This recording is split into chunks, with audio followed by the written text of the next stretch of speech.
Assalamualaikum warahmatullahi wabarakatuh. Ikhwatul iman, ketika Anda sebagai seorang ayah atau sebagai seorang ibu, pasti Anda mendambakan agar putri Anda memiliki pasangan hidup yang ideal, yang mampu membawa bahtera rumah tangga putri Anda, bahtera yang damai, bahagia, melahirkan anak keturunan yang saleh dan salihah. Karenanya, sebagai seorang yang beragama Islam tentu, kriteria pertama, calon menantu Anda. Atau barangkali juga, bila Anda seorang gadis, pasangan Anda adalah sebagai seorang muslim, taat beragama, berakhlak mulia. Karena dahulu Rasulullah SAW menyatakan, "Idza atakum man tardawna dinahu wa khuluquhu fazawijuh." Kalau datang lelaki yang engkau ridha, engkau rela, engkau senang dengan agama dan akhlaknya, nikahkanlah dia.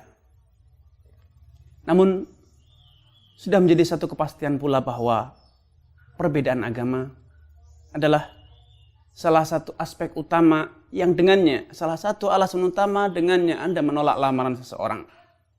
Tidak mungkin Anda menerima orang yang berbeda agama non-muslim menjadi pemimpin Anda. Dia pasti akan memimpin Anda, menggandeng tangan Anda menuju ke neraka. Sebagaimana Allah tegaskan dalam Al-Quran Al-Karim, "Ulaika yad'una ilan nar." Mereka itu menyeru kalian ke dalam neraka. Wallahu yad'u ilal jannati wal maghfirati bi'idnih. Sedangkan Allah Subhanahu wa taala menginginkan mengajak kalian agar masuk ke dalam maghfirah Allah Subhanahu wa taala, masuk ke dalam surga. Karena adalah satu prinsip dalam pernikahan. Allah telah menegaskan wala tunkihul musyrikin hatta yu'minu wala 'abdun mu'minun khairun min musyrikin walau a'jabakum. Janganlah kalian nikahkan lelaki musyrik dengan putri-putri kalian yang mukminah. Karena seorang hamba sahaya, budak hamba sahaya, itu lebih baik kalau dia itu beriman dibanding seorang musyrik walaupun dia kaya raya, walau dia hidupnya makmur, walau tampan, walau berkedudukan dan lain sebagainya. Kenapa? Karena dalam konsep rumah tangga dalam Islam, lelaki, suami itu adalah qawwam, pemimpin. Lelaki adalah pembimbing. Lelaki adalah penanggung jawab. Lelaki adalah pemegang keputusan tertinggi dalam rumah tangga. Allah telah menegaskan, "Ar-rijalu qawwamuna 'alan nisa." Lelaki itu memiliki tanggung jawab, memiliki kewajiban untuk qawwam, senantiasa memimpin, mengarahkan, membimbing, menggandeng, mendidik. Siapa? An-nisa qawwamuna 'alan nisa'i bima faddalallahu ba'dhum 'ala ba'dhin wa bima anfaqu min amwalihim. Karena lelaki memiliki kelebihan. Apakah hal itu?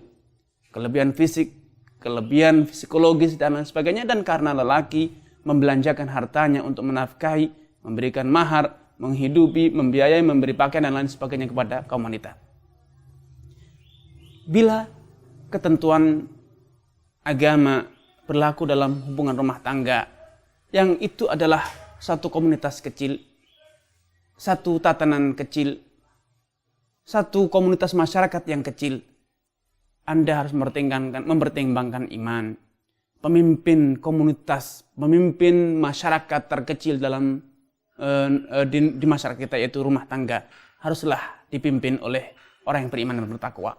Agar perjalanan rumah tangga ini berakhir di pintu surga, bukan berakhir di pintu neraka.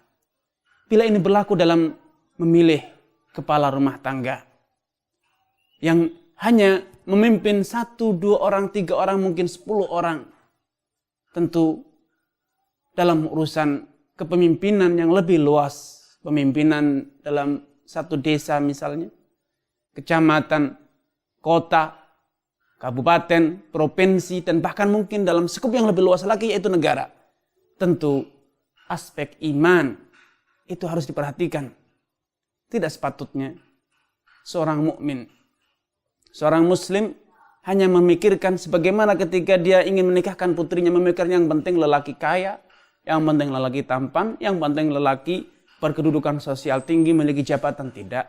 Tentu kita harus berpikir jernih. Apalah artinya sebuah harta, apalah artinya kedudukan, apalah artinya kemakmuran kalau ternyata akan berakhir dengan hampanya hati kita dari iman. Rusaknya generasi masa depan kita sehingga mereka menodai dirinya dengan kesyirikan, kemunafikan, kekufuran. Apalah artinya kemakmuran kalau ternyata akan berujung di pintu neraka, derita yang berkepanjangan yang tidak pernah ada ujungnya. Sebagaimana Anda memilih pasangan hidup, calon pemimpin Anda di dalam rumah tangga adalah orang yang beriman, bertakwa, sepatutnya Anda pun memikirkan agar ketika Anda memilih pemimpin dalam skup yang lebih luas, dalam RT, dalam kelurahan, bahkan dalam skup yang sangat luas yaitu dalam negara, Anda memilih pemimpin yang muslim.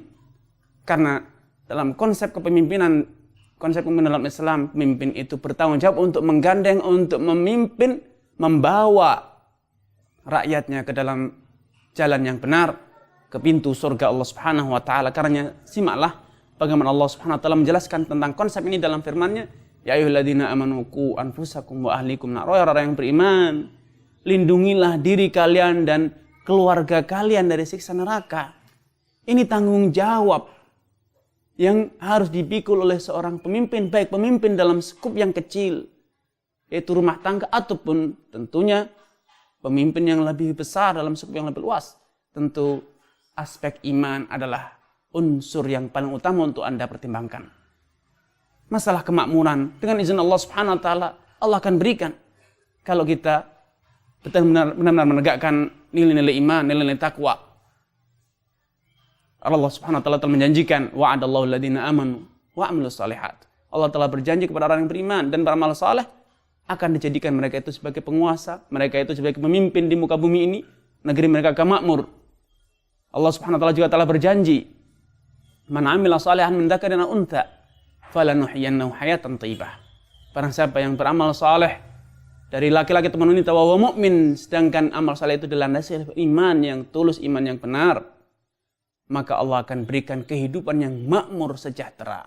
Kemakmuran sejahtera itu pasti terwujud kalau Anda benar-benar beriman, masyarakat beriman, dan tentu iman serta amal saleh tidak akan dapat terwujud bila pemimpin Anda, kepala rumah tangga Anda, kepala daerah Anda, atau pemimpin yang menjadi panutan Anda, yang mengarahkan lajunya bahtera kehidupan Anda, masyarakat Anda, orang yang tidak beriman. Dia akan mengarahkan perjalanan hidup kita, perjalanan masyarakat kita ke jurang yang terlalu jauh, yaitu jurang neraka, na'udzubillah. Karena ikhwatul iman, jangan silau dengan gemerlap kekayaan sesaat. Jangan silau dengan kemewahan sementara apa yang di depan mata. Ingat, di belakang ada neraka. Ingat, di belakang kita ada janji-janji Allah Subhanahu wa taala. Bila kita wujudkan, kita memenuhi perjanjian Allah, perjanjian dengan Allah Subhanahu wa taala, beriman dan beramal saleh, kemakmuran pasti akan terwujud. Namun dengan catatan Anda benar-benar beriman. Karena jadikanlah pertimbangan iman sebagai pertimbangan utama ketika Anda memilih pasangan hidup, sebagai pemimpin Anda atau pemimpin putri-putri Anda. Demikian juga jadikanlah iman sebagai pertimbangan utama ketika Anda memilih pemimpin yang akan membawa, menahkodai bahtera negara kita, bahtera kecamatan kita, RT kita, desa kita, kabupaten kita, provinsi kita, bahkan negara kita. Kita harus pertimbangkan iman sebagai solusi pertama atau pertimbangan utama yang harus ada pada seorang pemimpin. Ini harapan saya. Dan ini adalah keyakinan kita bersama sebagai orang-orang yang beriman kepada Allah Azza wa Jalla. Assalamualaikum warahmatullahi wabarakatuh.